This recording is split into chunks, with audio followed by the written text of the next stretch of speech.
মন্ত্ৰীয়ে কৈছে একদিনত বোলে কংগ্ৰেছ তেওঁ চাফা কৰি দিব পাৰে। মই প্ৰত্যাহ্বান জনাইছোঁ তেওঁ কৰি দেখাওক। গতিকে অসমৰ ৰাইজে ২৬ত তেওঁলোকক চাফা কৰি দিব। গতিকে আমি সাংগঠনিকভাৱে আমাৰ ভেটি সুদৃঢ় কৰিবৰ কাৰণে এই সাংগঠনিক সভালৈ আহিছোঁ। ৰিতম সিং হৈছে আমাৰ দলৰ এজন মুখপাত্ৰ, আমাৰ এজন কৰ্মী, দলৰ সতীৰ্থ এজন যেতিয়া বিপদত পৰে আমাৰ নেতৃত্বৰ কাম যে তেওঁক গৈ পেলাই আমি তাক মনোবল বৃদ্ধি কৰা। গতিকে কালি আমাৰ সাংসদগৰাকী তালৈ গৈছে, আমি নিজেও নাজানো যে পুলিচ কি কাৰণত আহিছে।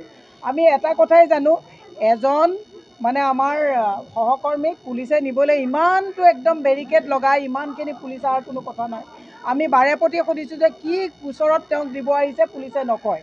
পুলিচৰ কথাটো হৈছে যে পুলিচে এজন মানুহক যেতিয়া এৰেষ্ট কৰিবলৈ আহে ৱাৰেণ্ট দেখুৱাব লাগে, কোনটো কেছত আহিছে কথাটো আমি জানিব লাগে।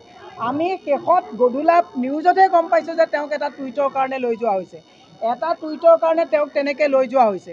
এজন সাংসদে তেওঁক সহকৰ্মী হিচাপে বা দলৰ কৰ্মী হিচাপে খবৰ ল'ব গৈছে, সাংসদৰ লগতো কোনো প্ৰট'কল পুলিচে মানা নাই। গতিকে পুলিচগিৰি যিটো কৰিছে এইটো কেৱল কংগ্ৰেছৰ কাৰণে ভয়ংকৰ সংকেত নহয়, এদিন এইটো কিন্তু যিপাত শৰ বালিলে সেইপাত সুগ্ৰীবলৈ, এই কথাটোৱে তেওঁলোককো এদিন এটেক কৰিব। আপোনালোকে চামগুৰিত দেখিছে ৰকিবুল হুছেইন ডাঙৰীয়া দেহৰক্ষীক গুৰুলকৈ পিটা হৈছে, তেতিয়াও পুলিচ নিষ্প্ৰভ, পুলিচক অপব্যৱহাৰ কৰা হৈছে, ভয় ভীতি দেখুৱাই যাতে কোনেও যাতে বিজেপিক যাতে কটাক্ষ নকৰে তাৰ কাৰণে এইটো এটা বেহু ৰচা হৈছে।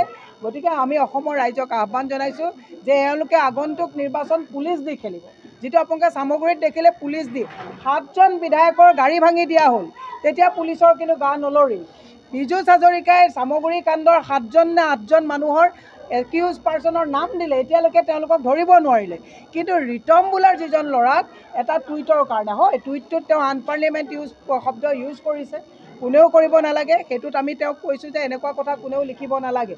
কিন্তু তেওঁক বলপূৰ্বকভাৱে, তেওঁ এজন বৃদ্ধ পিতৃ আছে, শাৰীৰিকভাৱে অসুস্থ, একেবাৰে গোটেই ঘৰটো পুলিচে আৱস্তনিত ৰাখি তেওঁকতো কোনো ডকাইত ধৰিবলৈ অহা নাই, তেওঁতো ৰেড হল মাইনিঙৰ চৰ্দাৰ নহয়, তেওঁতো অসমৰ মাটিবিলাক গুৰুগ্ৰাসেতো তেওঁ মানে গিলি ৰখা তেনেকুৱা ধুৰন্ধৰ মানুহ নহয়। গতিকে এটা টুইটৰ কাৰণে মুখ্যমন্ত্ৰীয়ে তেওঁক ক্ষমা বিচাৰিবৰ কাৰণে পাব্লিকলি কোৱাহেঁতেনো কৰি দিলেহেঁতেন, বা পুলিচে 2জন পুলিচ আহি লৈ গ'লেও আমাৰ ক'বলগীয়া কথা নাছিলে। কিন্তু তেওঁক এই গৰু চিণ্ডিকেট, চুপাৰী চিণ্ডিকেটৰ চৰ্দাৰক নিয়া দি যেনেকৈ লৈ গৈছে, এইটো আমি তাত বিৰোধ কৰিছোঁ। গতিকে পুলিচক অপব্যৱহাৰ কৰাটো উচিত নহয়, কৰিব নালাগে। মহিলাসকলে দেখিলে যে অৰুণোদয় নামত ভুৱা ফৰ্ম দি তেওঁলোকক যিটো বাটকুৰি বোৱাই চেণ্ডেল ক্ষয় গ'ল। এতিয়া মহিলাই দেখিছে যে অসমত প্ৰায় 18% মহিলাই অৰুণোদয় পাইছে, বাকী অৰুণোদয় নামত যিবিলাক পইচা আছে এইসকল যিটো আপদ আৰু বিপদ মই কৈছোঁ। আমাৰ সন্মুখত আপদ হৈছে এই আপোনালোকৰ নলবাৰী মন্ত্ৰীকে লৈ যিসকল হৈছে আপদ, আৰু সন্মুখত ডাঙৰ বিপদটো হৈছে হিমন্ত বিশ্ব শৰ্মা।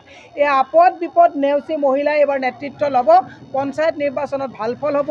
ৰাভা হাছঙত আমাৰ 36টা সমষ্টিত তাতো আমি ভাল ফল পাম, আৰু 26লৈ আমি দিছপুৰ দখল কৰিবলৈ সক্ষম হ'ম, এইটো আমি দৃঢ়তাৰে কৈছোঁ। ৰাইজ ওলাই আহিছে।